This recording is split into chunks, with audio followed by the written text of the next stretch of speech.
আলোচনায় অংশগ্রহণ করবেন মাননীয় সদস্য ফরিদুন নাহার লাইলি, 343 মহিলা আসন 43। আপনার সময় 5 মিনিট। 2024-25 অর্থ বছরের প্রস্তাবিত বাজেটের উপর আমাকে আলোচনা করার সুযোগ দেওয়ার জন্য আপনাকে অশেষ ধন্যবাদ। বক্তব্যের শুরুতে আমি বিনম্র শ্রদ্ধায় স্মরণ করছি বাঙালি জাতির মহানায়ক, স্বাধীনতা সংগ্রামের অমর কবিতার রচয়িতা, সর্বকালের সর্বশ্রেষ্ঠ বাঙালি জাতির জনক বঙ্গবন্ধু শেখ মুজিবুর রহমানকে। আমি বিনম্র শ্রদ্ধায় স্মরণ করছি বঙ্গবন্ধু সহযোদ্ধা ও সহধর্মিণী ত্যাগ ও সুন্দরের সাহসী প্রতীক মহিষী নারী শেখ ফজিলতুন্নেসা মুজিবকে এবং তাদের প্রিয় 3 পুত্র বীর মুক্তিযোদ্ধা ক্যাপ্টেন শেখ কামাল, বীর মুক্তিযোদ্ধা লেফটেন্যান্ট শেখ জামাল এবং তাদের আদরের ছোট্ট শিশু শেখ রাসেলকে, এবং 75-এর 15ই আগস্ট যারা নির্মমভাবে নিহত হয়েছেন, যাদের রক্তে ভিজা বাংলার এই পবিত্র মাটি, আমি তাদের সকলের আত্মার শান্তি কামনা করছি। আমি বিনম্র শ্রদ্ধায় স্মরণ করছি জাতীয় 4 নেতা, মহান মুক্তিযুদ্ধের 30 লক্ষ শহীদ আর 2 লক্ষ মা বোনদের ত্যাগের বিনিময়ে আজকের এই বাংলাদেশ, আমি তাদের আত্মার শান্তি কামনা করছি। মাননীয় স্পিকার, আমি আজ যে মহান সংসদে দাঁড়িয়ে বক্তব্য রাখছি তা কখনোই সম্ভব হতো না যদি না আমাদের বঙ্গবন্ধু শেখ মুজিবুর রহমানের জন্ম না হতো। আমার সকল কাজের অনুপ্রেরণা বঙ্গবন্ধুর আদর্শের পরিশুদ্ধ উত্তরসূরি বাংলাদেশের সূর্য সারথী শেখ হাসিনা যদি আমাকে দ্বিতীয়বারের মতো সংসদ সদস্য নির্বাচিত না করতেন। তাই আমার সমস্ত শ্রদ্ধা, সমস্ত কৃতজ্ঞতা, সমস্ত ভালোবাসা সবই আমার প্রাণপ্রিয় নেত্রী জননেত্রী শেখ হাসিনা এবং বঙ্গবন্ধু শেখ মুজিবুর রহমানের জন্য। মাননীয় স্পিকার, মাননীয় প্রধানমন্ত্রী জননেত্রী শেখ হাসিনার নেতৃত্বে বাংলাদেশ স্বল্প উন্নয়ন দেশের কাতার থেকে উন্নয়নের মহাসড়ক ধরে বিশ্ব সভায় উঠেছে উন্নয়ন দেশের তালিকা। এটা আমাদের প্রতিটি বাঙালির বহুকাঙ্ক্ষিত পরম এক প্রাপ্তি। তার নেতৃত্বে আজ গোটা বিশ্বে বাংলাদেশ উন্নয়নের রোল মডেল। বঙ্গবন্ধু কন্যা দূরদর্শী নেতৃত্বে আমরা গৌরবান্বিত ও মহিমান্বিত। মাননীয় স্পিকার, সুখী সমৃদ্ধ উন্নত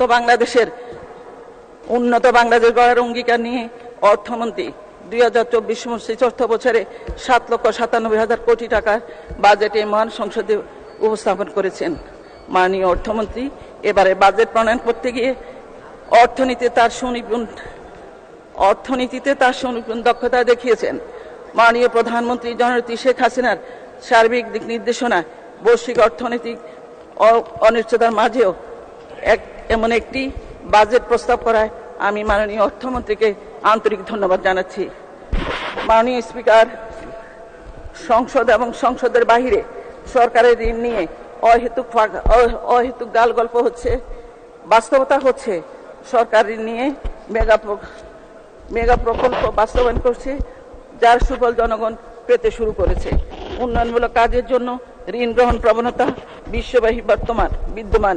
তাই আশার বাণী হচ্ছে জননেত্রী শেখ হাসিনা সরকারের সঠিক সিদ্ধান্ত গ্রহণের কারণে আমাদের ঋণ ব্যবস্থাপনা সহনীয় পর্যায়ে রয়েছে, যা IMF তাদের প্রতিবেদনে উল্লেখ করেছে।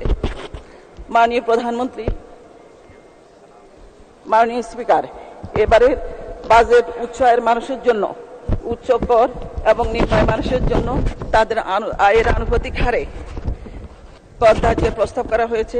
সামাজিক নিরাপত্তা বেষ্টনী কর্মসূচি ও শিক্ষা খাতে বরাদ্দ বাড়ানো হয়েছে এবং নিম্ন আয়ের মানুষের ভোগান্তি কমাতে সব ধরনের ব্যবস্থা নিশ্চিত করা হয়েছে।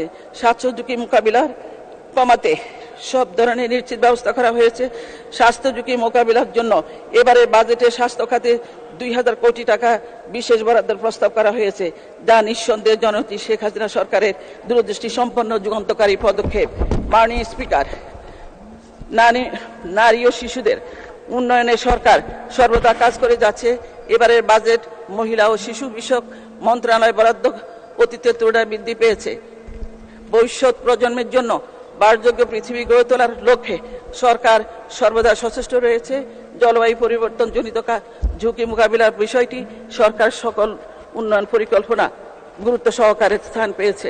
এই সংক্রান্ত কার্যক্রমকে আরো গতিশীল করার জন্য এবারে বাজেটে 100 কোটি টাকার বিশেষ বরাদ্দ রাখা হয়েছে। মাননীয় স্পিকার, মাননীয় প্রধানমন্ত্রী জননেত্রী শেখ হাসিনার নেতৃত্বাধীন সরকার দেশের কৃষি খাতে বৈপ্লবিক পরিবর্তন ঘটিয়েছেন।